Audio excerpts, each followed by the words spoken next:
From the National Newsroom of the Canadian Press, I'm Rob Westgate. Freeland is stepping out of Canadian politics today. The longtime Liberal MP and former finance minister is resigning to take on a new role with the Ukrainian government. On Monday, Ukrainian President Volodymyr Zelensky announced that he had appointed Freeland as an unpaid advisor on economic development in his country. That news prompted several critics to say she should have resigned as an MP before taking up a role for a foreign government. Freeland has developed an international reputation as a staunch defender of Ukraine ever since Russia's invasion. Now, south of the border, where people in Minneapolis continue to grapple with the fatal shooting of a woman on Wednesday by Immigration and Customs Enforcement, or ICE, agents. Say her name!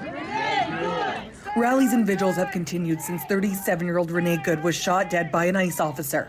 Minnesota has become a target of the Trump administration's immigration crackdown, with President Donald Trump's continued ire for Governor Tim Walz and his ongoing criticism of the state's Somali population.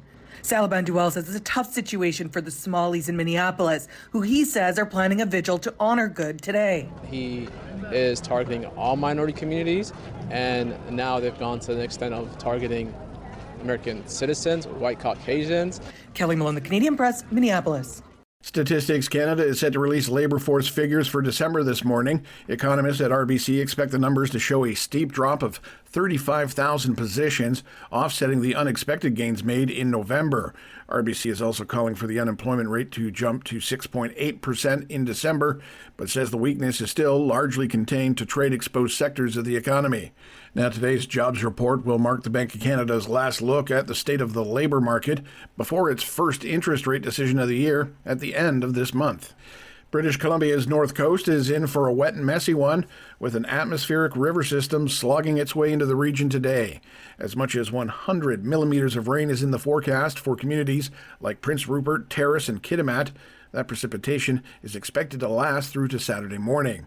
Meanwhile, some 15 centimeters of snow could also fall in inland sections of major highways. There's also a weather warning for wind gusts of around 120 kilometers an hour in Haida Gwaii and the BC coastline.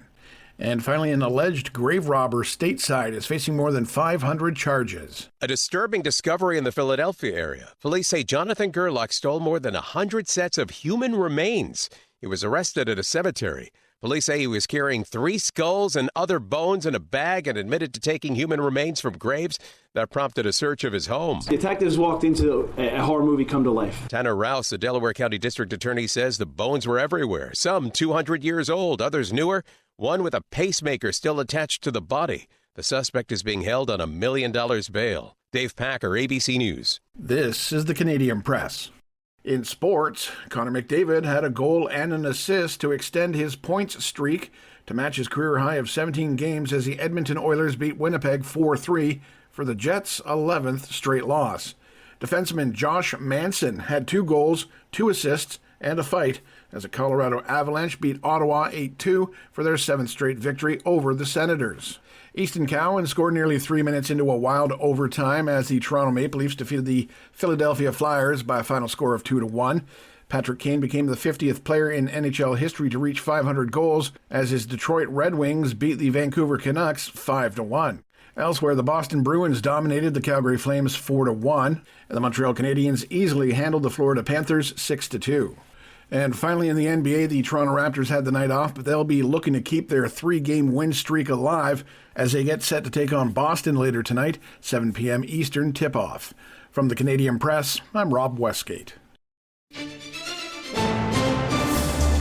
Thanks for listening. Don't forget to follow and subscribe. For more of today's top stories, visit thecanadianpressnews.ca.